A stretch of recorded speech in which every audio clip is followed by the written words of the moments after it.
Salam alaikum, Azul Flaoun. Bonsoir. Le scandale judiciaire de Khaled Drarni s'internationalise. Après Marie Arena qui a réagi très rapidement suite au verdict choc, on peut lire dans le communiqué de la présidente de la Commission des droits de l'homme, il n'est pas de démocratie sans justice, ni de justice sans liberté. Les journalistes sont des défenseurs des droits de l'homme. Qui d'autre peut garantir l'indépendance de l'information en Algérie, s'interroge Madame Arena. Un verdict rendu, non pas au nom du peuple, mais au nom du nouveau pouvoir, ONI, désigné par l'état-major, qu'il faut-il le rappeler, lui assure de son soutien total et indéfectible. Voilà qu'un groupe d'experts de l'ONU condamne sans réserve le verdict du tribunal d'Alger, faisant suite aussi à l'alerte mondiale donnée par Reporters sans frontières sollicitant une solidarité internationale de ses confrères. Le Quai d'Orsay, dans un point de presse, a rappelé la position de la France au sujet de la liberté de la presse et que la France soutenait cette dernière et estimait qu'elle devait être protégée partout dans le monde, exercice étant difficile au demeurant au vu de la complexité des relations algéro-françaises. Rappelons la position de la France après l'instauration de Tebboune, où le président Macron déclarait « On prend note ». Le procès de Drarni et de tant d'autres accusés, au-delà des souffrances infligées et au-delà de l'exemple qu'il est censé donner à tout aventurier de la parole, acte une évidence qu'il en est difficile d'évacuer. Aucune loi, aussi fondamentale soit-elle, aussi idéaliste soient ses énoncés, ne résiste aux conditions de son enfantement. La justice algérienne est mise à nu et se retrouve accusée devant le tribunal international des libertés et de la démocratie.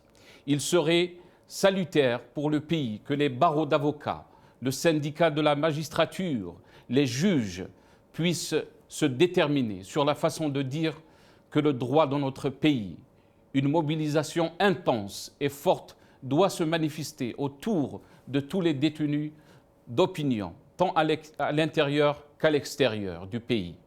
Qu'il ne nous parle surtout pas d'ingérence, car l'ingérence, c'est vous-même qui êtes au pouvoir, qui avez mis notre pays sous dépendance économique et notre peuple sous tutelle. Vous êtes très mal placé pour évoquer une quelconque souveraineté. Non, cessez de mentir, nous sommes pas souverains. Nous importons notre blé, nos médicaments, nos services, notre essence, notre kérosène, nos voitures, nos alimentations. Vos politiques sont possibles et peuvent aisément être qualifiées de crimes avérés contre un peuple. Une question me brûle la langue, monsieur Tebboune. Vous n'auriez pas été un peu plus fier d'avoir pour fils un Khaled joyeux, compétent, intelligent, honnête, aimant son pays passionnément et rêvant pour lui un avenir rayonnant.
L'affaire Drarni s'internationalise, c'est le titre de notre émission ce soir.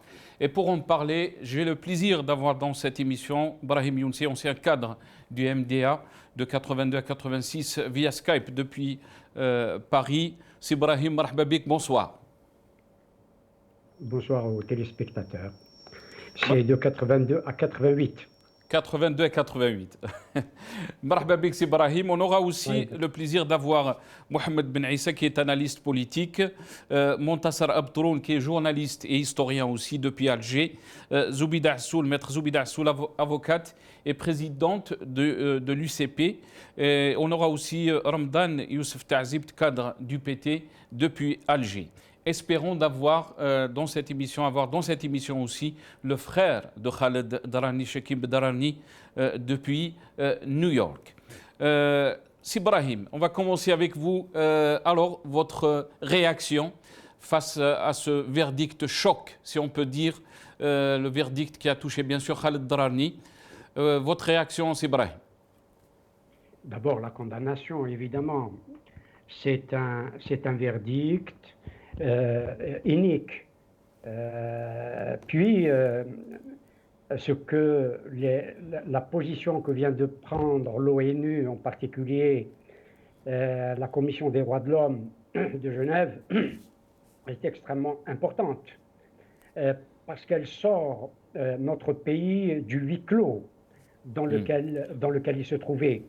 Et cela, évidemment, grâce à la marche aussi, grâce aussi à la marche que les Algériens et les Algériennes ont faite il y a quelques jours à Genève. Et bien entendu, la position forte que vient de prendre l'ONU sort le pays du huis clos dans lequel nous nous trouvions. C'est la première impression que j'ai. C'est cette sortie du huis clos, et ce n'est pas le huis clos de Jean-Paul Sartre dans lequel il n'y a pas de bourreau. Là, il y a un bourreau, il y a des bourreaux. Très bien. Vous avez parlé bien sûr de la condamnation du panel des experts de l'ONU. Bien sûr, il a utilisé des mots très très forts. On peut lire que l'ONU, les experts de l'ONU ont été alarmés par l'ampleur de la répression en Algérie, c'est Brahim. Oui, précisément. Au-delà de l'affaire Drarni, au-delà de la condamnation du journaliste Drarni, c'est la répression de façon générale qui est condamnée par l'ONU. C'est la liberté d'opinion, c'est la liberté de presse, la liberté d'expression qui est consubstantielle à la démocratie. C'est cela que l'ONU condamne, c'est l'empêchement de la liberté de s'épanouir que l'ONU vient de condamner de façon assez sévère, contrairement bien entendu au point de presse qu'avait fait au café le Quai d'Orsay, qui est mi-figue mi-raisin. Le Quai d'Orsay, juste pour rappeler, c'est Brahim, dans un communiqué, bien sûr, répondant à la question sur la situation et la condamnation de Khaled Drarni, et la réponse: nous avons pris connaissance de cette décision. La France réaffirme son attachement à la liberté de la presse et à la sécurité des journalistes partout dans le monde. La liberté d'informer est un droit fondamental qui doit être protégé. C'est une question, c'est une position de principe. C'est une position de principe. Bon, c'est un communiqué qui est sibyllin. Il condamne implicitement son condamné. Il rappelle le pouvoir illégitime au principe connu. La France est dans une position où elle est assise entre deux chaises. Très bien. Et aussi, si on peut revenir aussi, quel est le message à lire, c'est Brahim, après la condamnation de Khaled Drarni? le message est que, et c'est l'intensification, c'est le message que le pouvoir illégitime veut donner, veut lancer aux Algériens, au peuple algérien et à ceux qui sont tous les dimanches et tous les vendredis dans les marches et dans les manifestations. Ce week-end, ce dimanche, les Algériens de l'étranger, de tous les pays du monde, se sont on fait des sittings en face ou à côté ou des ambassades et des consulats algériens. C'est une manifestation assez forte que les autres républiques de ces pays ont remarqué. Cela n'est pas passé inaperçu. Le pouvoir illégitime veut absolument nous intimider. Et ce qui se passe sur le plan international aujourd'hui, et vous avez fait allusion à cela dans votre intervention, dans votre introduction, c'est que le pouvoir est en train de mettre de façon directe la souveraineté de l'Algérie sous tutelle. Ce qui est aussi significatif pour moi, c'est qu'au moment où le pouvoir illégitime est en train de verrouiller l'ensemble des ressources, c'est-à-dire la ressource politique et la ressource médiatique en particulier, il reçoit un coup de bâton sur la tête pour le rappeler, que ce soit de la part du Quai d'Orsay, du gouvernement français, pour lui rappeler les principes, et surtout le coup de bâton, et c'est un coup assez sévère, que lui donne l'ONU. Et comment vous voyez donc, est-ce que vous pensez que ces pressions de l'international serviront à quelque chose, Sibrahim, au moins de mettre la pression sur le régime algérien par rapport donc à ces condamnations et aussi à ces dépassements concernant la liberté des journalistes de faire leur travail librement et aussi la liberté des citoyens de se manifester d'une façon libre. Le pouvoir illégitime, c'est maintenant. Alors que nous étions, je l'ai dit en commençant mon propos, nous étions jusqu'à maintenant dans le huis clos, y compris la presse internationale pendant plus d'un an de manifestations en Algérie. La presse internationale avait plus ou moins ignoré, plutôt plus que moins, ignoré ce qui se passait en Algérie. Aujourd'hui, avec ces interventions, je l'ai dit tout à l'heure, nous sortons du huis clos. L'intervention publique de l'ONU, mais aussi l'intervention de la France, il faut le dire, nous sortent du huis clos, nous sortent de cette confrontation qui se passait dans des frontières fermées. Aujourd'hui, cette confrontation entre le peuple et un pouvoir illégitime n'est plus enfermée dans ses frontières. Elle sort de ses frontières et c'est une excellente chose parce que l'ensemble des acteurs qui manifestent et qui organisent les manifestations et les rassemblements à Paris et ailleurs ont fait sortir la question algérienne de ses frontières en allant à Genève et en allant en face des ambassades et des consulats algériens. Très bien.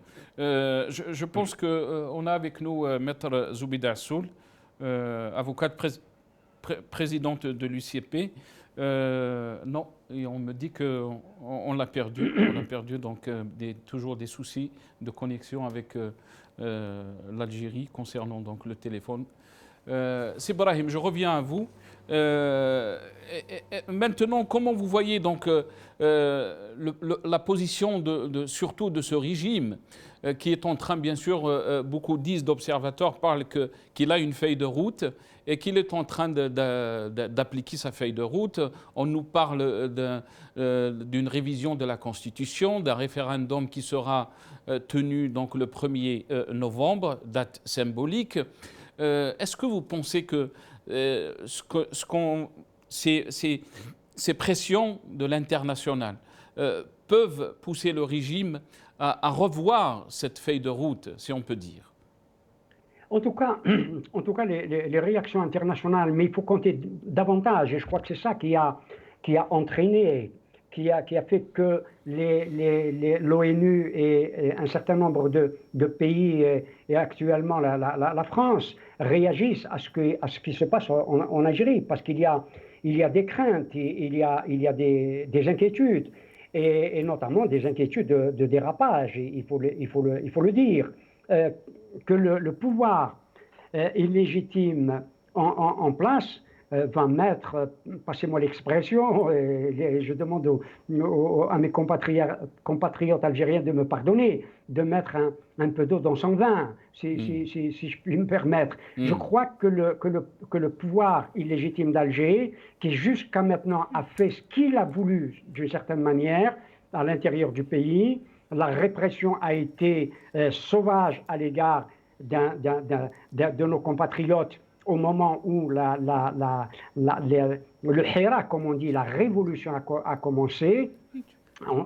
On déplore une dizaine ou plus d'une dizaine de morts. On déplore aussi un nombre important de détenus politiques et d'opinion, dont certains sont torturés, sinon moralement, ils le sont aussi physiquement. Cette question est sortie des frontières algériennes pour gagner le terrain international, et c'est aux manifestants de l'étranger, des Algériens installés à Al-Traja, qui doivent être encore plus puissante et que le nombre soit encore beaucoup plus nombreux qu'il l'est aujourd'hui.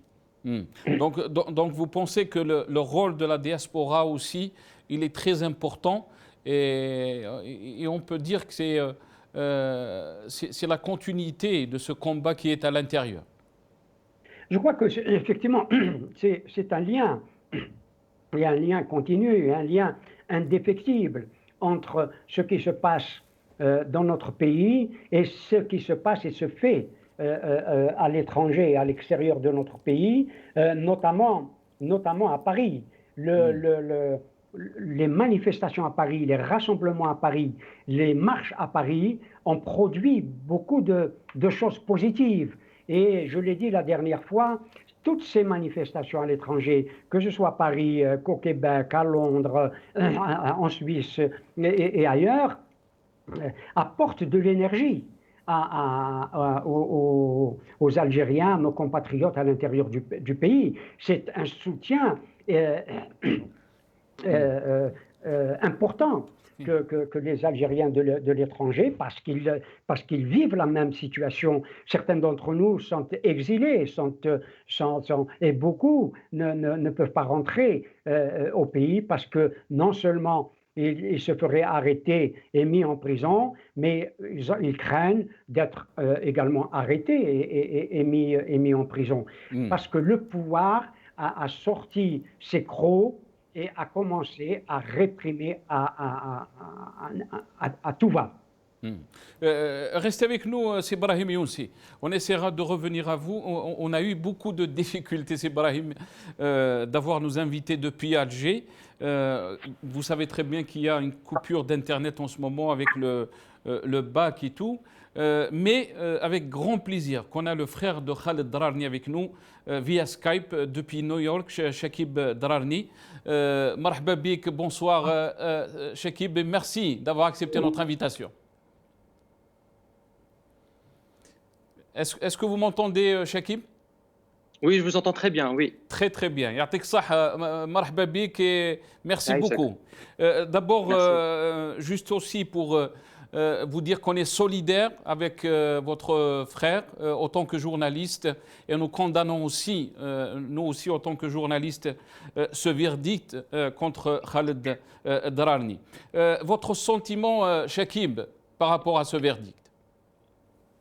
Mon sentiment, c'est que on avait toujours espoir. Le fait qu'il y ait eu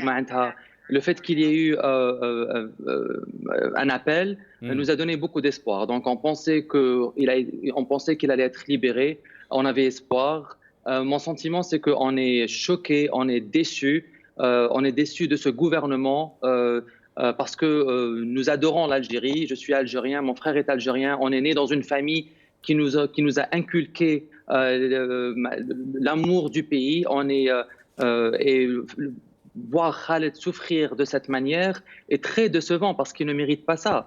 Khaled est un citoyen algérien qui a toujours adoré l'Algérie. Il n'a jamais voulu sortir de l'Algérie. Donc on est déçus, on est anéantis.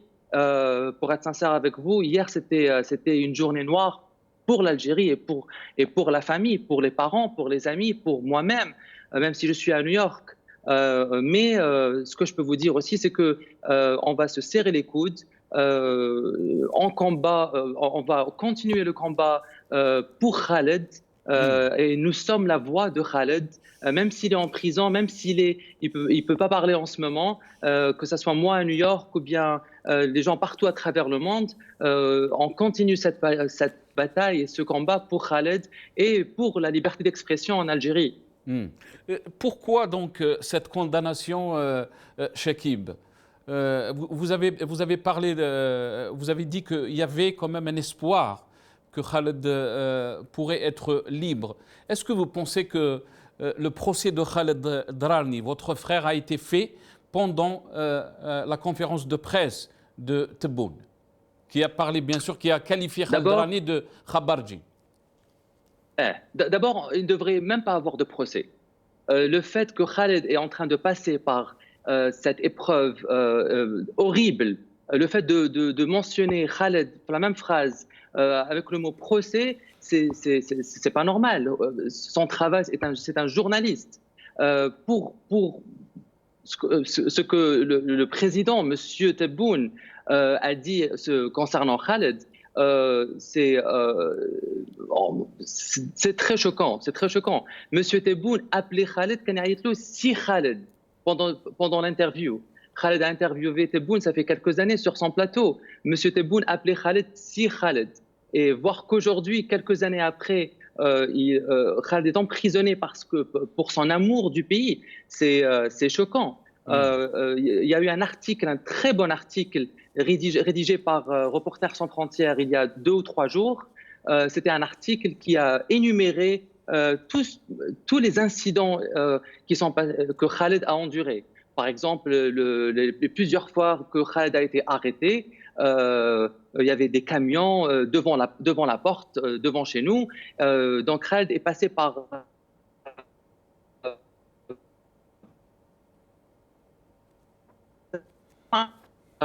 depuis des années, Khaled, on a essayé de lui offrir une maison, on a essayé de lui offrir un poste dans le gouvernement, on lui a essayé d'offrir un appartement, de l'argent. Ça veut dire on voulait l'acheter, tout simplement. Oui, mais bien sûr, et c'est quelque chose qu'on a toujours su en tant que famille et amis. C'est vrai que l'arrestation de Khaled et sa condamnation est un choc, mais la haine que ce gouvernement a envers Khaled n'est pas une surprise. C'est quelque chose qu'on a su depuis très longtemps. Khaled rentrait à la maison et nous racontait ce qu'ils essayaient de lui offrir parce que Khaled avait une plateforme. Et Khaled a toujours refusé. Il a dit que moi, je ne fais pas ça pour avoir une maison. Moi, je ne fais pas ça pour avoir un poste de président, ou bien de premier ministre, ou bien de ministre de la communication. Il a fait ça pour son amour du pays. Quelle est votre lecture, Chekib, par rapport, bien sûr, les experts de l'ONU qui ont aussi condamné la peine de prison prononcée contre votre frère, Khaled Drarni. Et là, bien sûr, j'ouvre la parenthèse, nous condamnons avec la plus grande fermeté cette peine de 2 ans de prison infligée à un journaliste qui ne faisait que son travail. Et nous appelons les autorités algériennes à l'annuler et à libérer M. Drarni. On déclarait les... D'abord, j'aimerais remercier toutes les organisations internationales qui sont en train de nous aider, que ce soit l'ONU, les droits de l'homme, et nous avons entamé d'autres procédures avec d'autres organisations, et ces procédures vont aboutir, Inch'Allah, un jour, mais j'aimerais vraiment remercier toutes ces organisations qui sont en train de nous aider. Et le fait que l'ONU ait publié ce communiqué veut tout dire. C'est l'ONU. L'ONU est en train de donner cette chance unique au gouvernement algérien pour rectifier leurs erreurs. Même le Parlement européen, Chakib, hier, par le biais de sa présidente, donc Marie Arina, qui a condamné aussi ce procès, ce verdict. Tout à fait. Donc, que ce soit le Parlement européen et même ici à New York, les congressmen sont en train de publier sur Khaled. Ça fait 2-3 semaines, un congressman américain républicain avait tweeté sur Khaled. Et il y a aussi 2 autres congressmen qui sont en train ils ont entamé une procédure avec l'ambassadeur d'Algérie à Washington. Donc, il y a un soutien fort et ces organisations internationales, que ce soit le Congrès ou bien l'Union européenne, l'ONU, les droits de l'homme, ils sont en train de donner cette chance au gouvernement algérien pour faire quelque chose, pour montrer qu'on a tort, qu'ils ont raison. Et voilà, donc, il se trouve que l'Algérie ne veut pas céder. Et nous savons très bien que le gouvernement algérien est en train d'envoyer un message aux Algériens et à tout le monde qu'il n'y a pas de liberté d'expression, qu'elle est inexistante, tout comme la justice. Très bien. Vous nous avez dit, Chakib, que votre frère Khaled a eu beaucoup d'opportunités d'aller travailler à l'étranger et qui n'a pas voulu quitter le pays, par amour, bien sûr, pour l'Algérie. Pourquoi ? Bon, quand je dis les opportunités, je parle de, par exemple, moi je suis sorti, ça fait des années. Et Khaled, sa mentalité, c'est qu'il voulait rester en Algérie. On aime tous les deux, on aime tous notre pays, mais Khaled avait, il avait une inspiration très spéciale. Il voulait rester là-bas, il voulait être journaliste. Et il a eu plusieurs offres. Et les offres qu'il a eues, je veux le dire, c'est des offres offertes par le gouvernement algérien, pas par d'autres organisations internationales ou des pays internationaux. Mais il a toujours refusé quoi que ce soit. Il voulait rester en Algérie pour combattre et pour promouvoir la liberté d'expression en Algérie. Vous avez dit, Chakib, qu'il n'y a pas de justice en Algérie. Comment on peut faire le parallèle entre ce qui s'est passé à votre frère, qui est bien sûr choquant et condamnable, à d'autres détenus politiques qui sont passés par la même expérience? Actuellement, il n'y a pas de justice, mais on a toujours espoir. On a toujours espoir que le gouvernement ouvre ses yeux. On a toujours espoir que le gouvernement décide, voilà, on a fait une erreur. On a fait une erreur et on est en train de donner une chance à ce gouvernement et à M. Tebboune de faire quelque chose. Parce qu'ils savent très bien que c'est très faux ce qu'ils font. Ils savent très bien que non seulement c'est injuste, mais c'est une violation des droits de l'homme. Ils sont en train de violer les droits de l'homme, non seulement de Khaled Drareni, mais du peuple algérien.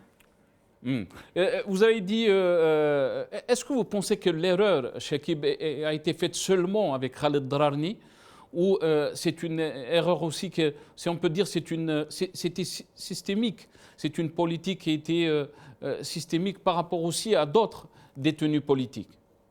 Oui, l'erreur n'est pas faite seulement avec Khaled, l'erreur est faite à travers tous les détenus d'opinion politique. Ils sont juste en train d'utiliser Khaled comme messager pour le peuple algérien. Et c'est un message qui n'ira nulle part, c'est un message de haine que nous n'accepterons jamais. Quelle est donc la prochaine action, Chakib Drareni? Quelle sera la prochaine action de votre famille, de votre part, et qu'est-ce que vous attendez du peuple algérien tout entier? Alors pour les actions, je ne peux pas vous le dire exactement parce qu'on est en train de planifier. Vous saurez les actions soit sur Twitter, soit sur Facebook. Je suis en train d'utiliser ma plateforme, tout comme Khaled utilisait la sienne. Mais ce que je peux vous garantir, c'est qu'on ne baissera pas les bras. On se bat tous les jours, que ce soit en Algérie ou ailleurs. Et je suis en contact permanent avec toute organisation internationale, avec Reporters sans frontières et avec d'autres. Drareni, je voulais juste vous faire entendre cette vidéo. Donc, c'est la correspondante de France 24 et j'aimerais avoir votre réaction par rapport donc, à ce qu'a dit la correspondante de France 24 à Alger concernant donc cette condamnation de Khaled Drareni. On écoute la correspondante et je reviens. avec certains organismes, notamment ceux qui ont, c'est la version officielle, hein. Après c'est ce qu'on lui reproche aussi. Donc c'est ça, si Khaled Drarni avait été jugé comme journaliste, on aurait pu déceler un signal plus fort, comme quoi les autorités essayent de museler peut-être la liberté d'expression, mais comme il n'a pas été jugé comme étant un journaliste, mais plutôt comme étant un activiste qui a oublié la charte et la déontologie des journalistes et de son métier. Donc c'est pour ça qu'on ne peut pas parler aujourd'hui de signal à Alger. Chekib Drarni, votre réaction? Pour réagir, j'ai déjà réagi sur Twitter. Ce que je peux vous dire, c'est qu'on est indigné et on tourne la page. Donc je ne fais pas trop attention à ça, mais si je vois quelque chose comme ça, je vais réagir sur Twitter au nom de la famille Drarni, au nom de Khaled qui n'a pas de voix aujourd'hui. Il n'a pas été jugé comme journaliste, mais comme activiste, on nous dit. Khaled est un journaliste. Khaled est un journaliste. On l'a vu à la télé en tant que journaliste. Khaled est directeur de Casbah Tribune, qui est un journal. Khaled est membre de Reporters sans frontières parce qu'il est journaliste. Donc nous savons tous que Khaled est un journaliste. Et ce qu'elle a dit est totalement faux, spécialement, surtout qu'elle-même est une journaliste. Donc on tourne la page. Votre dernier mot, Chekib Drarni, je sais que vous n'avez pas beaucoup de temps. Par rapport à la situation, bien sûr qu'on est en train de vivre en Algérie, à cette condamnation de votre frère, mais aussi la situation politique dont l'Algérie elle est, et surtout la position de beaucoup de détenus politiques qui sont encore en prison. Ce que je peux vous dire, c'est que j'aime pas trop parler de politique parce que c'est pas pour ça que je suis là. Je suis là pour parler de mon frère qui est arrêté, injustement condamné. J'aimerais remercier le peuple algérien. Je suis à New York, mais je vois l'amour que le peuple algérien a pour mon frère. Je vois le soutien des Algériens. Je reçois des messages quotidiennement. Je reçois une centaine de messages par jour, que ce soit sur Twitter, Messenger, Facebook. Le soutien des Algériens est immense. Et c'est exactement grâce à ça et à cause de ça que Khaled se combat. Khaled se bat pour ce peuple algérien et pour l'amour qu'il a pour l'Algérie. Et j'aimerais vraiment remercier tous les Algériens qui sont en train de nous regarder aujourd'hui. Merci à vous, Chekib Drarni, le frère de Khaled Drarni qui était avec nous depuis New York. Yatik Saha. Merci beaucoup. Barakallahu fik. On a été rejoint par Mohamed Ben Issa, analyste politique depuis Paris, via Skype. Si Mohamed Ben Issa, marhaba bik, bonsoir. Merci d'avoir accepté l'invitation. Mohamed Ben Issa, est-ce que vous m'entendez? Allô, oui. Allô. Oui, marhaba. Merci beaucoup. Merci pour l'invitation et bienvenue à tous vos téléspectateurs en Algérie et ailleurs dans le monde. Merci Mohamed Ben Issa. Mohamed Ben Issa, votre réaction donc par rapport à ce procès, la condamnation de Khaled Drarni, votre sentiment? Comme tous les Algériens, qu'ils soient activistes, qu'ils soient dans le Hirak ou qu'ils soient en dehors du Hirak, un journaliste emprisonné en 2020 est choquant, et plus que choquant et plus que négatif, et même alarmant en fait, dans un monde où l'information n'a plus de frontières. Khaled Drarni a été jugé, comme vous disiez tout à l'heure, en tant qu'activiste. Je ne vois pas la limite entre un journaliste qui va sur les terrains, qui va relayer l'information, c'est son rôle en fait. Le droit à l'information est le premier objectif d'un journaliste, donc il va sur le terrain, donc je ne vois pas très bien où est la limite. Donc c'est encore une fois ce système mourant. Ce système mourant montre à tout le monde, à l'intérieur et à l'extérieur, qu'il est faible, qu'il n'arrive même pas à dialoguer, qu'il n'arrive même pas à accepter une autre information, une autre analyse des faits. Donc c'est un système mortifère, c'est un système qui emmène le pays vers le chaos. Personne ne peut expliquer en fait qu'un journaliste soit emprisonné pour des causes aussi banales en fait, et en plus pour des peines lourdes. 2 ans de prison est une peine très lourde. On ne condamne même pas des délinquants en fait en Algérie, même ailleurs, pour des peines de 2 ans de prison, alors qu'un journaliste, pour le fait de relayer ce qui se passe sur le terrain, il prend 2 ans de prison. Donc c'est scandaleux pour ce système. Ce système s'enfonce encore. Ce système il est aveuglé par sa survie. Il est en train de montrer à tout le monde, en fait, et toute la chancellerie internationale suit ce qui se passe en Algérie. Beaucoup d'articles ont été rédigés. L'Union européenne a parlé. Les journalistes dans le monde ont parlé, ont critiqué. Je ne vois pas comment ce système veut vendre encore à tout le monde qu'il est en train de reprendre la main, qu'il est en train de sortir l'Algérie de ce hirak, de cette révolution qui pouvait, selon lui, amener le chaos. Au contraire, il montre à tout le monde qu'il veut museler, qu'il veut faire rentrer encore l'Algérie dans les ténèbres des années 90 où on ne sait plus qu'est-ce qui se passe. Donc ce système, il a tout un arsenal de médias en fait. Je ne vois pas pourquoi il a peur de Drarni. Il a des dizaines de chaînes, de dizaines de médias qui relaient sa version et qui sont totalement au service de ce système. Je ne vois pas du tout pourquoi il s'acharne contre Khaled Drarni. Khaled Drarni va être le talon d'Achille de ce système. Khaled Drarni maintenant suscite un engouement, une vague de solidarité vraiment mondiale. Khaled Drarni va être la cause de ralliement de beaucoup d'Algériens encore face à cette injustice. Les jours qui viennent seront pour Khaled Drarni. Tous les Algériens en Algérie et ailleurs dans le monde l'ont soutenu. Donc on tient vraiment à rendre hommage à sa famille, à son frère et à toute la famille, tous les médias en fait en Algérie qui résistent, qui sont indépendants, qui veulent sortir de cette emprise, de ce système militaro-politique. Très bien. Mais aussi les experts de l'ONU, les experts des droits de l'homme de l'ONU ont été alarmés par l'ampleur de la répression en Algérie. On parle de Khaled Drarni, mais il y a aussi des dizaines et des dizaines de détenus politiques, des journalistes qui sont aussi en prison, dont Abdelhai Abdelsami. Est-ce que vous pensez que ce communiqué, cette condamnation, si on peut dire, des experts des droits de l'homme de l'ONU est une pression encore sur le régime algérien? Oui, c'est une pression et il y aura d'autres en fait. Le Conseil des droits de l'homme de l'ONU, il est en assise, il a commencé des réunions ouvertes à partir du 4 ou 14 septembre jusqu'au mois d'octobre. Plusieurs actions ont été faites, une autre récemment aussi par des collectifs de la diaspora algérienne. D'autres sont prévues. Ce système, en fait, il a peur que de l'extérieur parce qu'il sait très bien que sans l'appui de l'extérieur, c'est mafia en fait qui gouvernent le pays.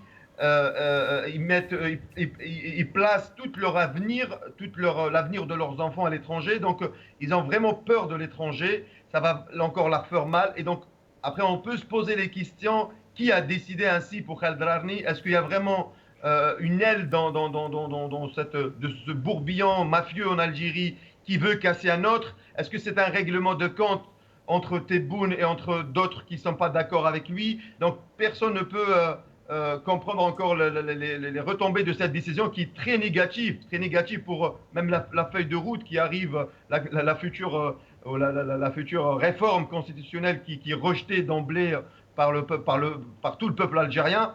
Donc la pression internationale va encore continuer. Nous, ici en Europe, on va faire beaucoup d'actions là-dessus. Khaled Drarni, sa figure, sa photo, son portrait a été affiché dans une mairie à Paris et je pense d'autres mairies ailleurs dans le monde vont suivre cette initiative. Donc les Français, les étrangers en général vont réagir et je pense là le système va comprendre qu'il est en train de s'enfoncer. Et moi je reste optimiste. Ce système nous a vraiment appris à travers son existence qu'il manipule beaucoup et je pense qu'il veut utiliser Khaled Drarni comme une monnaie d'échange dans cette feuille de route qui décline. On attend, je pense qu'il y aura des choses qui peuvent se passer d'ici le 1er novembre ou le 6 novembre. Si Brahim Younsi, je reviens à vous. Est-ce que vous pensez que la condamnation ou le verdict a été annoncé par Tebboune quand il l'avait qualifié de Khabarji?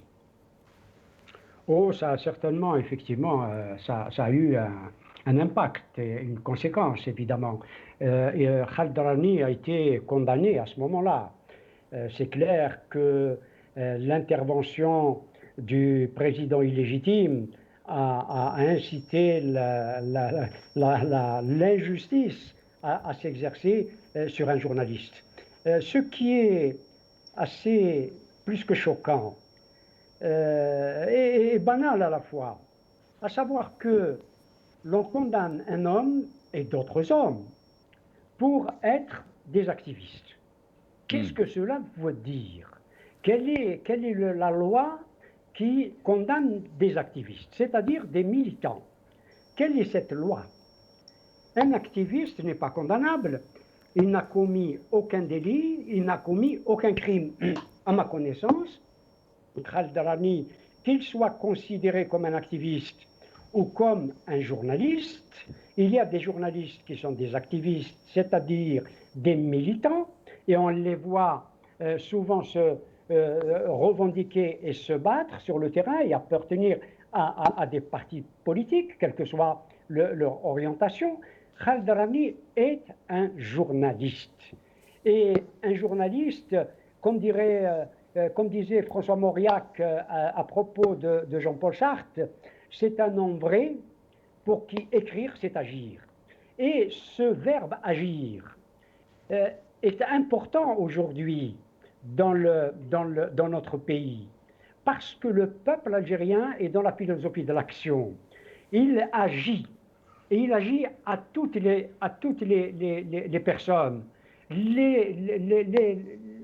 Les individus agissent et les groupes agissent. Je crois que l'action aujourd'hui, qui ne va pas s'arrêter, le problème, et je crois que la question a été évoquée de façon un peu abstraite tout à l'heure, avec le frère de Drani, c'est que ce pouvoir croit toujours qu'il est dans l'intemporalité, qu'il est dans une intemporalité quasi métaphysique. Et il a toujours fonctionné de cette façon-là. Il croit qu'il a le temps pour lui. Il n'a plus le temps pour lui. Le temps joue contre lui. Et cette condamnation de Khaled Drani va lui valoir, parce qu'il est à l'extérieur, à l'étranger, dans toutes les chancelleries du monde et dans tous les gouvernements du monde, à l'exception de ceux qui agissent de la même manière que le pouvoir algérien. Je vise la Biélorussie. La Biélorussie, ses adversaires franchissent même les murs de ses ambassades à l'étranger, ce que nous ne faisons pas quant à nous. Voilà. La condamnation de Drani a certainement réveillé les consciences algériennes, mais aussi les consciences du monde pour s'intéresser et changer, ou nous aider à changer la situation qui prévaut depuis un certain nombre de décennies dans notre pays. C'est dommage que la souveraineté de l'Algérie soit mise sous tutelle de cette manière, et par la faute d'un gouvernement qui n'a pas cessé, d'un gouvernement illégitime, d'un pouvoir illégitime, qui n'a pas cessé de nous accuser d'être la main étrangère. Est-ce que vous pensez que le régime est aux abois, donc Brahim Younsi, par cette condamnation?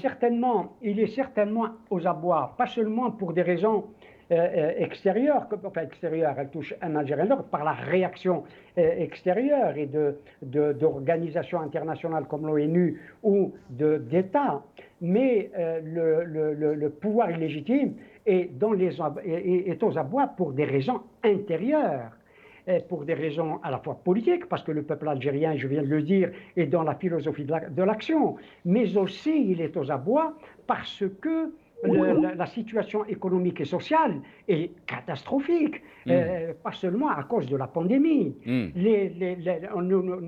Chacun de nous suit, et je crois que beaucoup d'Algériens, même ceux qui ne s'intéressaient pas au prix du baril, on sait que le prix du baril est descendu en dessous de $40 et il va continuer à dégringoler. C'est-à-dire qu'il y a un impact financier sur le gouvernement mondial, qui ne peut pas répondre et qui ne pourra pas répondre aux exigences. Je ne dis pas les demandes, parce que les demandes, c'est un peu demander quelque chose parce qu'émander quelque chose, comme nous le faisions à l'époque. Aujourd'hui, le peuple a des exigences et il faut absolument que ces exigences politiques, économiques et sociales soient de plus en plus nombreuses et de plus en plus dures, charger et continuer à charger le pouvoir illégitime d'exigence. Mohamed Ben Issa, je vais revenir à vous. Comment peut le régime résister avec des politiques comme celle-ci, surtout après la condamnation de Khaled Dararni, qui est une figure qui est appuyée bien sûr avec des institutions internationales, une figure internationale en tant que journaliste. Est-ce que le régime il a les moyens de sa politique?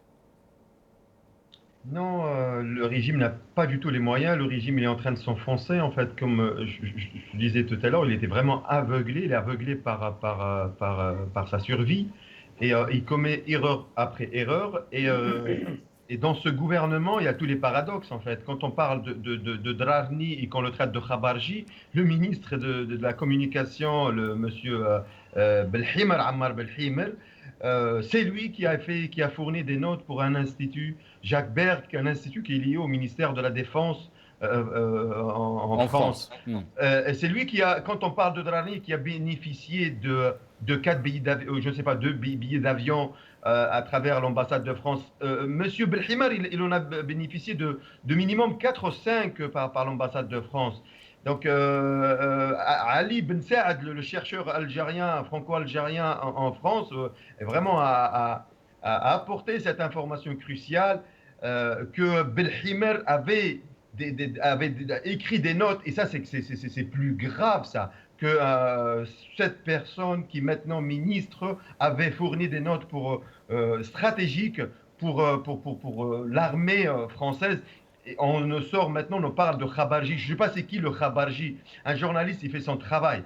Et puis quand on parle de ce gouvernement, oui, M. Belhimer, il incarne le paradoxe de ce système qui est mourant. M. Belhimer, dans les années 90, il a subi ce système, il a subi le ferme, c'est-à-dire on lui a fermé beaucoup de journaux de quotidiens. On rappelle au mois de juin 92, lors de l'assassinat de Mohamed Boudiaf, quand il a mis en gros le titre une seule piste, la mafia politico-financière. Donc juste après les décideurs, tout le monde savait que c'était les militaires, on lui a fermé définitivement son journal, un autre journal après. Donc M. Belhimer est un témoin vivant de cette oppression, de cette presse muselée. Donc je ne vois vraiment grave venant de sa part qu'il assiste lui-même à ce qu'on voit en Algérie en ce moment par rapport à la liberté de la presse. Donc un gouvernement pareil, je ne vois pas comment il pourrait aller très loin, sachant que la seule force d'un gouvernement dans le monde, dans les systèmes démocratiques, c'est la souveraineté, c'est l'adhésion du peuple. Un gouvernement est décrié depuis le mois de février, était décrié rejeté depuis l'indépendance. Ce gouvernement, tout le monde sait, l'Algérie, tout le monde sait qu'elle est gouvernée par les militaires avec une façade civile. Donc le pétrole, comme il a dit le précédent intervenant, et les conditions économiques sont au rouge. Il maîtrise plus rien, donc il est aveuglé. Il veut rester toujours, ce système veut toujours maintenir les rênes de l'Algérie. Il le sait très bien qu'il est dépassé, qu'il connaît plus son peuple. Les Algériens connaissent très très bien ce système, connaissent très bien ses ruses. Ils sont pas tombés dans toutes les pièges tendus depuis le 22 février.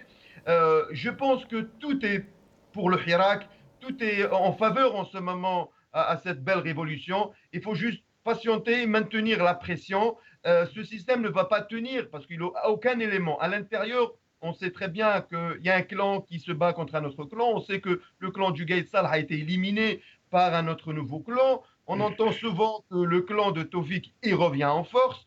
Tebboune n'a pas aucun soutien ni à l'institution militaire, ni ailleurs, ni parti politique, ni soi-disant un groupement économique ou je ne sais pas. Il n'a aucun soutien. Le peuple le rejette parce que son passé est non honorable. On sait qu'il a des dossiers de corruption qui l'attendent. On sait qu'il a été entendu dans le dossier Khalifa, dans plusieurs dossiers, quand il était ministre de l'Habitat. C'est un vraiment système, c'est ce qui reste en fait d'un système qui est mourant, qui tient coûte que coûte, qui veut dire aux Algériens non, non, non, il n'y a que moi qui peux vous sauver, mais il va s'effondrer tôt ou tard. Donc moi, je doute fort à la survie de ce système. Il n'y a aucun élément, si on veut même analyser en fait, à tête froide quelles sont les forces de ce système. Moi, j'arrive pas à trouver, à part l'accaparation de toute la richesse en fait et l'institution militaire. On ne peut pas gouverner une Algérie en 2020 avec toujours les mêmes méthodes, une façade politique et un décideur militaire derrière. Ça ne va pas tenir. Le peuple a compris. Voilà, donc c'est ce que je voulais dire. Ben Issa. Brahim Younsi, je reviens à vous. Comment vous voyez donc les choses évoluer, Brahim Younsi? On est presque un mois et demi de cette date du référendum sur la Constitution. Comment vous voyez les choses? On est en train de voir un vrai bras de fer entre un peuple, bien sûr, qui veut une vraie rupture avec le régime et le régime qui essaie d'imposer aussi la continuité et la survie de ce régime. D'abord, juste un mot sur l'affaire Drarni. L'affaire Drarni agit comme un boomerang. Je suis presque sûr et persuadé que le gouvernement, le pouvoir illégitime, ne s'attendait pas à ce que le boomerang lui revienne au visage, mais les boomerangs reviennent toujours. Pour répondre à votre question, la révolution est en train d'avancer.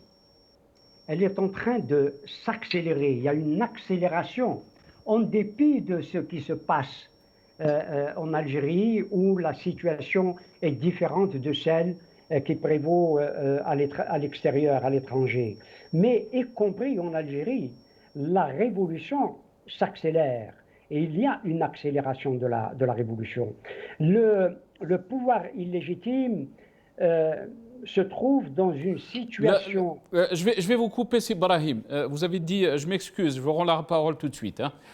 Vous avez dit que la révolution s'accélère.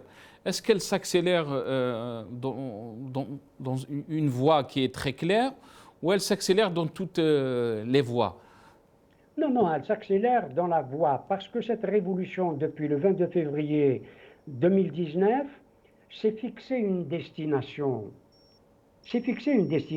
Et cette destination, c'est la chute du régime illégitime, du pouvoir illégitime, par l'intermédiaire d'une transition politique. Les Algériens, leur révolution s'accélère parce qu'elle va vers cette transition politique. Et cette transition est plus proche que ne le pense peut-être le pouvoir illégitime lui-même.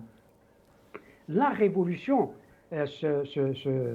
avance, et malgré le fait qu'en Algérie, il y a des zones qui sont encore, j'allais dire au repos, mais des zones interdites, comme cela a été le cas pendant la guerre d'Algérie.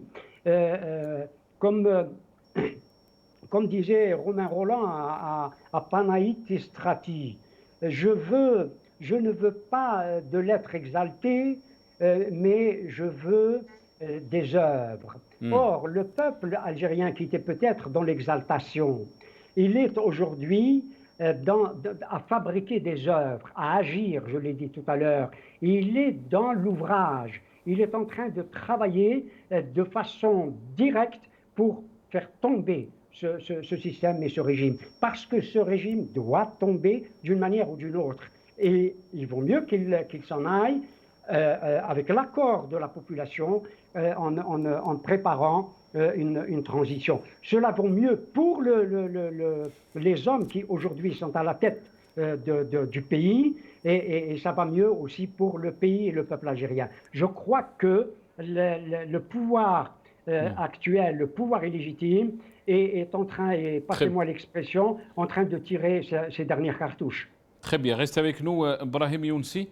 On a été rejoint par Ramadan Youssef Ta'zib, qui est cadre du PT depuis Alger.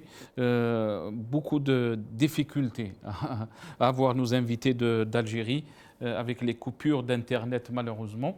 Ramadan Youssef Ta'zib, merci d'avoir accepté notre invitation. Marhaba bik. Bonsoir M. Joudi, bonsoir aux téléspectateurs de la chaîne Awres.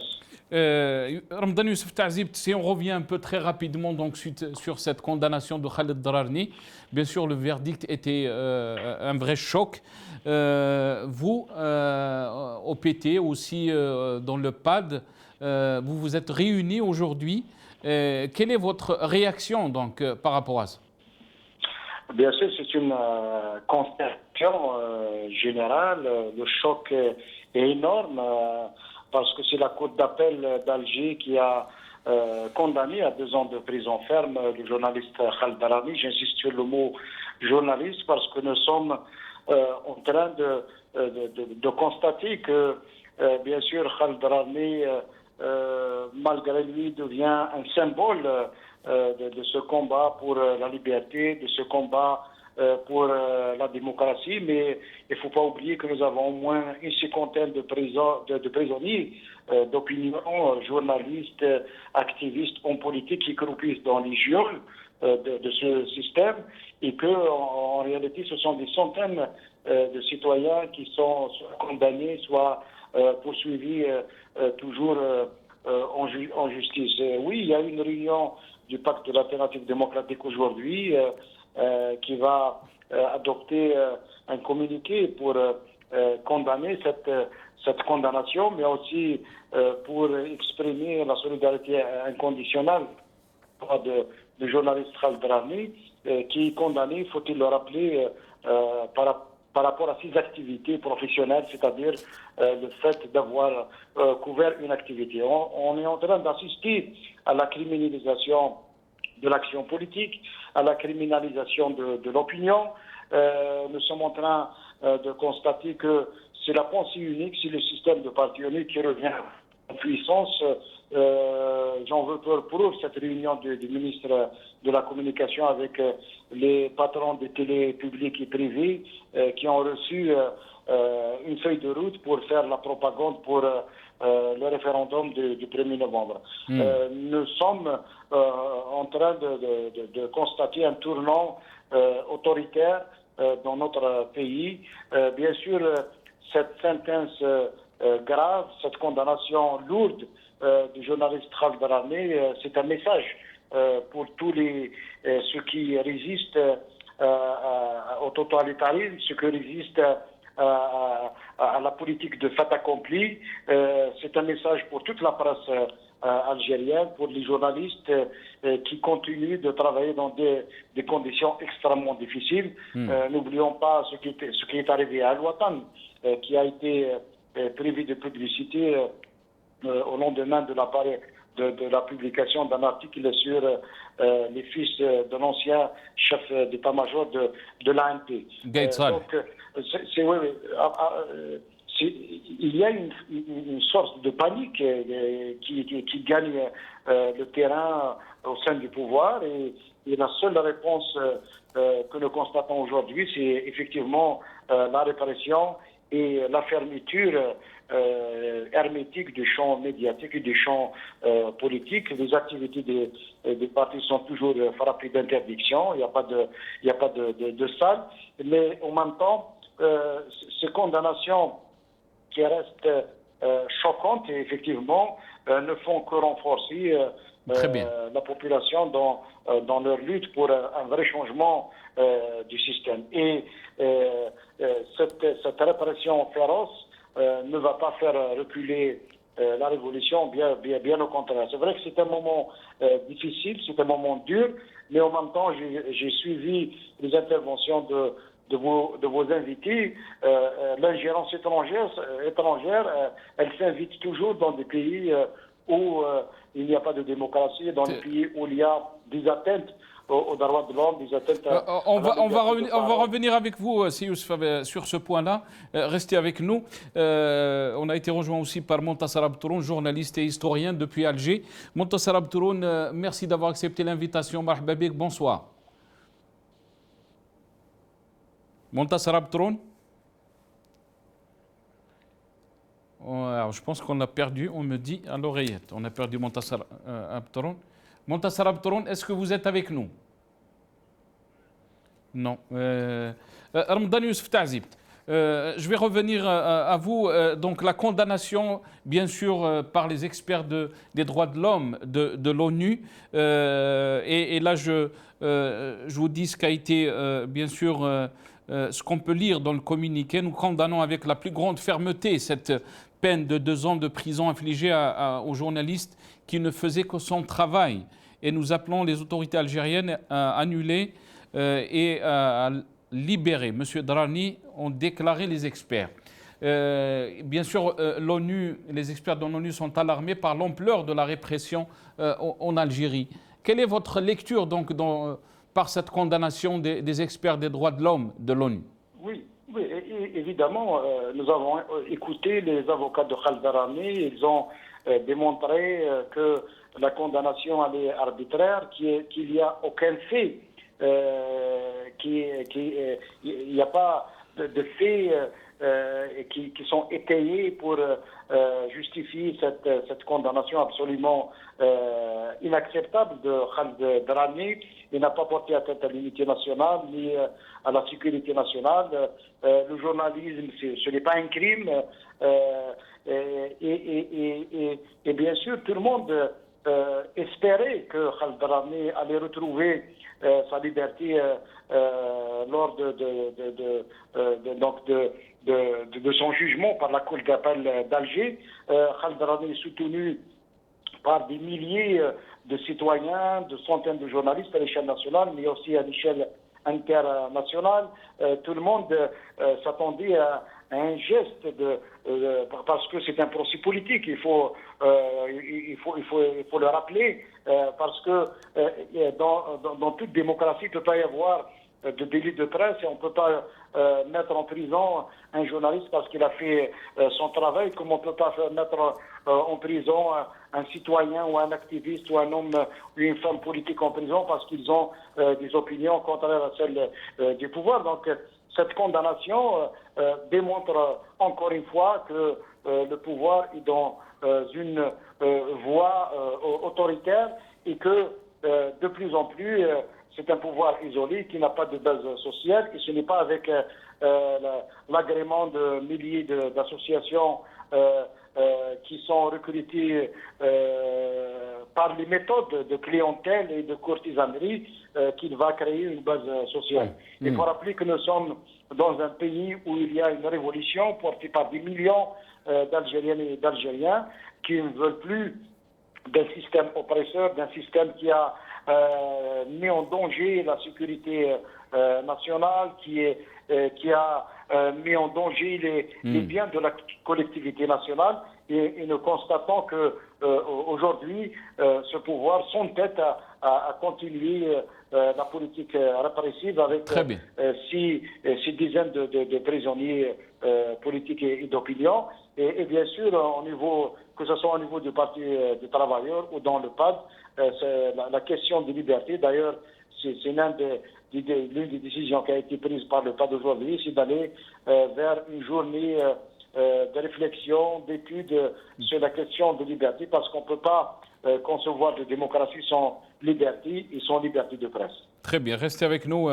Ramadan Youssef Ta'zibt. Mohamed Ben Issa, je ne sais pas si vous voulez rebondir par rapport à ce qu'a dit, mais aussi Youssef Ta'zibt a parlé aussi que le régime, il est en panique en agissant de sorte. À ce que le peuple algérien attend de ces élites, et notamment le monsieur représentant du Parti des travailleurs en Algérie.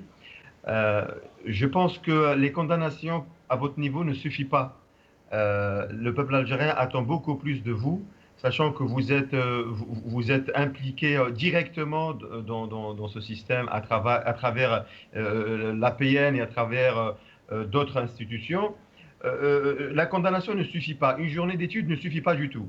On attend, le Hirak a commencé depuis le 22 février à créer un rapport de force avec ce système. Ce système ne comprend pas le dialogue, ce système n'admet pas le changement de l'intérieur, ce système n'admet pas la diversité, ce système est un système d'oppression pervers, ce système il veut toujours garder le rôle d'arbitre dans cette société, ce système ne veut pas céder. Donc je ne vois pas comment on peut continuer à dire aux gens qu'on est en train qu'on condamne. Donc ce n'est pas contre vous, monsieur, mais c'est juste nous, on attend, le Hirak, les jeunes attendent de vous de contribuer à affaiblir ce système en sortant, en boycottant ces instances. Donc je ne vois pas comment les partis politiques... Très bien, on donnera le droit de réponse, Mohamed Ben Issa, on donnera le droit de réponse à Ramadan Youssef Ta'zibt, mais on me dit qu'on a été rejoint par Maître Zoubida Assoul, avocate présidente de l'UCP depuis Alger. Maître Zoubida Assoul, bonsoir, merci d'avoir accepté l'invitation. Marhaba bik. Bonsoir. On a eu beaucoup de mal à vous joindre, Maître Zoubida Assoul. Je pense qu'il y a toujours le problème de connexion. Tout à fait. Problème de connexion. Bon, qu'est-ce que vous voulez. Maître Zoubida Assoul, revenons donc sur l'affaire Khaled Drarni. Le titre de notre émission ce soir, l'affaire Khaled Drarni s'internationalise. Bien sûr, on peut lire le communiqué de l'ONU qui condamne ces 2 ans de prison ferme. Donc, il la condamne avec la plus grande fermeté. On a vu aussi le communiqué du Parlement européen par le biais de Marie Arena, qui est la présidente de la sous-commission des droits de l'homme. Elle a condamné aussi cette condamnation de Khaled Drarni. Quel est votre sentiment, Maître Zoubida Assoul, sachant que vous étiez avocate de Khaled Drarni dans cette affaire? D'abord, la condamnation de Khaled Drarni et la condamnation de toute la presse, de la liberté de la presse. Je pense qu'il faudrait aujourd'hui que l'ensemble des citoyens et citoyennes en Algérie sachent que l'affaire des libertés est l'affaire de tous et qu'on ne peut pas construire une démocratie sans qu'il y ait le respect des libertés fondamentales. La liberté de la presse aujourd'hui est en danger. La liberté d'expression, la liberté d'opinion. Donc voilà ce qu'on nous annonce dans l'Algérie nouvelle. Bien évidemment, nous en tant que collectif des avocats, c'est l'indignation générale au niveau du collectif, mais aussi au niveau de l'ensemble des défenseurs des droits de l'homme et des libertés. Et comme vous l'avez si bien dit tout à l'heure, c'est qu'aujourd'hui, s'il y a bien une partie qui est en train d'internationaliser l'affaire de Khaled Drarni, c'est le pouvoir. Parce que, comme vous le savez, l'Algérie a ratifié énormément de conventions internationales sur les droits de l'homme, sur le respect des droits de l'homme, mais aussi il y a un accord d'association avec l'Union européenne où l'affaire des droits de l'homme et de la liberté de la presse est un élément très important qui fait partie de cet accord d'association. Donc aujourd'hui, on est triste parce que notre pays est en train encore de se faire taper sur les doigts par les comportements du pouvoir totalitaire. Aujourd'hui, on ne peut pas concevoir ni une Algérie nouvelle parce qu'il y a une régression en matière des droits de l'homme et des libertés. Nous sommes en train de reculer, même tout ce qu'on a eu, tous les acquis qui sont pas venus comme ça. C'est le fruit de lutte des Algériens et des Algériennes depuis plusieurs décennies, aujourd'hui, tout cela est bafoué par le pouvoir qui, lui, tout ce qui l'intéresse, c'est de se maintenir au pouvoir, vaille que vaille, au détriment du respect des libertés et notamment la liberté de la presse. Vous avez parlé de la nouvelle Algérie. On est presque à un mois et demi du référendum de la révision de la Constitution, Zoubida Assoul. Comment vous voyez les choses après cette condamnation de Khaled Drarni, sans oublier aussi, Zoubida Assoul, qu'il y a d'autres aussi qui sont en prison injustement, qu'ils soient journalistes ou militants politiques. Votre réaction, Zoubida Assoul, comment vous voyez les choses évoluer donc? Moi, je pense que la situation s'aggrave parce qu'aujourd'hui, les incarcérations qui continuent, qui se poursuivent contre les jeunes du Hirak, contre tous les jeunes qui ont été placés sous mandat de dépôt. Vous avez le jeune Tajedit, vous avez la Lami, vous avez beaucoup de jeunes dans toutes les régions du pays qui sont poursuivis par la justice, incarcérés, des peines privatives de liberté. Donc vraiment, on est en train d'entamer une nouvelle phase dans la répression qui monte d'un cran. Et là, ça n'annonce rien de bon parce que forcément, c'est une agression contre les Algériens, contre leur liberté. Parce qu'aujourd'hui, depuis qu'il y a le Covid, cette pandémie et toutes les mesures sanitaires qui empêchent les Algériens de sortir, s'exprimer dans la rue, il ne reste que les espaces virtuels qui sont les réseaux sociaux.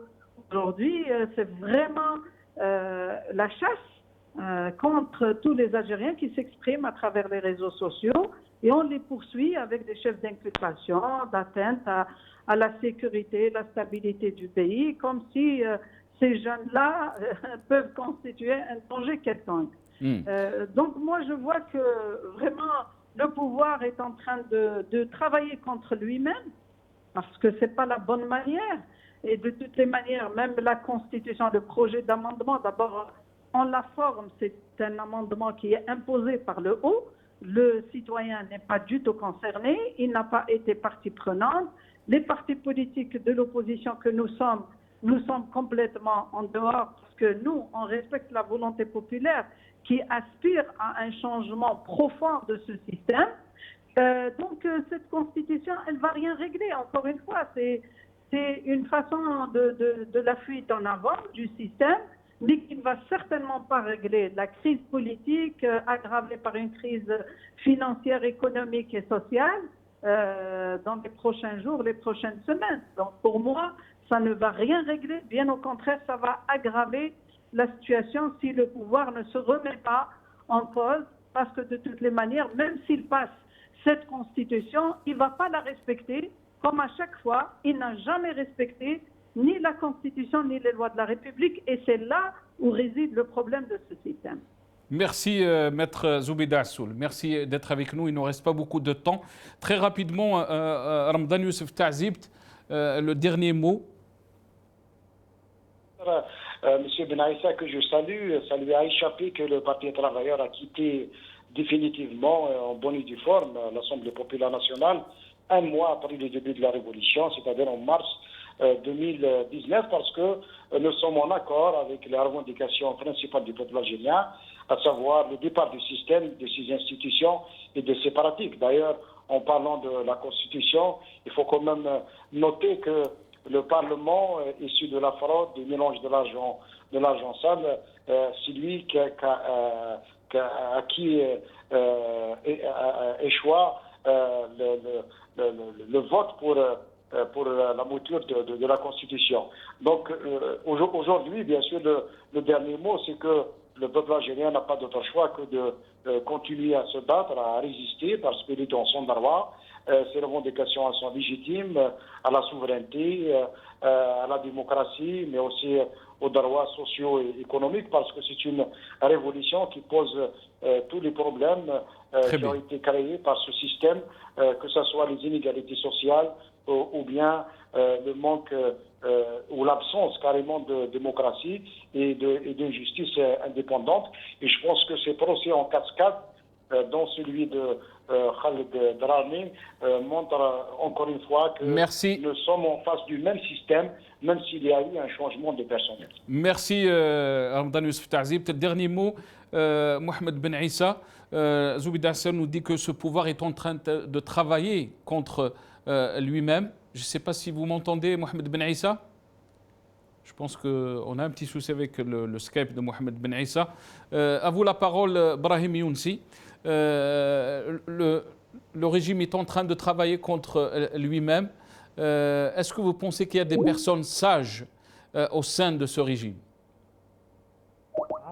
Je ne crois pas. Le régime illégitime n'a jamais eu de personnes sages en son sein. Sinon, ils auraient quitté purement et simplement le pouvoir auquel ils participent. Un pouvoir, et on le voit depuis presque un an, qu'il est à la gestion du pays. Les eunuques, pardonnez-moi, passez-moi l'expression, les eunuques cérébraux, pour reprendre le mot d'un de mes amis aujourd'hui décédé, ces eunuques cérébraux n'ont strictement rien produit. Mais le peuple algérien, en action, en révolution, est en train de produire de l'histoire et de l'histoire. Merci Brahim Younsi. Je ne sais pas si on a avec nous Mohamed Ben Issa. Mohamed Ben Issa, très rapidement, il me reste une petite minute s'il vous plaît. Votre dernier mot, comment vous voyez les choses évoluer, bien sûr? Très positif pour le peuple algérien parce que là, il a mis son doigt là où il faut. Ce système a ses germes, en fait, les germes de sa faillite et sont lui-même, il est en train de les confirmer. Jamais le mépris d'un peuple n'aurait autant été représenté par un système que le système algérien. Vraiment, il est dans le mépris de son peuple, il veut gouverner son peuple, et c'est là où l'Algérien et les Algériens veulent revenir, veulent s'accaparer, veulent reprendre la main sur leur destin, sur leur pays, sur leur richesse. Donc ils sont en bonne voie, la lutte va continuer. Je suis très très positif. Merci Mohamed Ben Issa, merci à vous tous, merci à Brahim Younsi, ancien cadre du MDA 82-88, je précise, qui est avec nous depuis Paris via Skype. Merci aux frères de Khaled Drarni, Shekib Drarni, qui est avec nous via Skype depuis New York. Merci à Mohamed Ben Issa, analyste politique, qui est avec nous depuis Paris. Montassar Abtouroun, qu'on n'a pas eu dans cette émission. Beaucoup de soucis de connexion, bien sûr, avec les réseaux en Algérie. Merci à Maître Zoubida Hassoul, avocate président de l'UCP.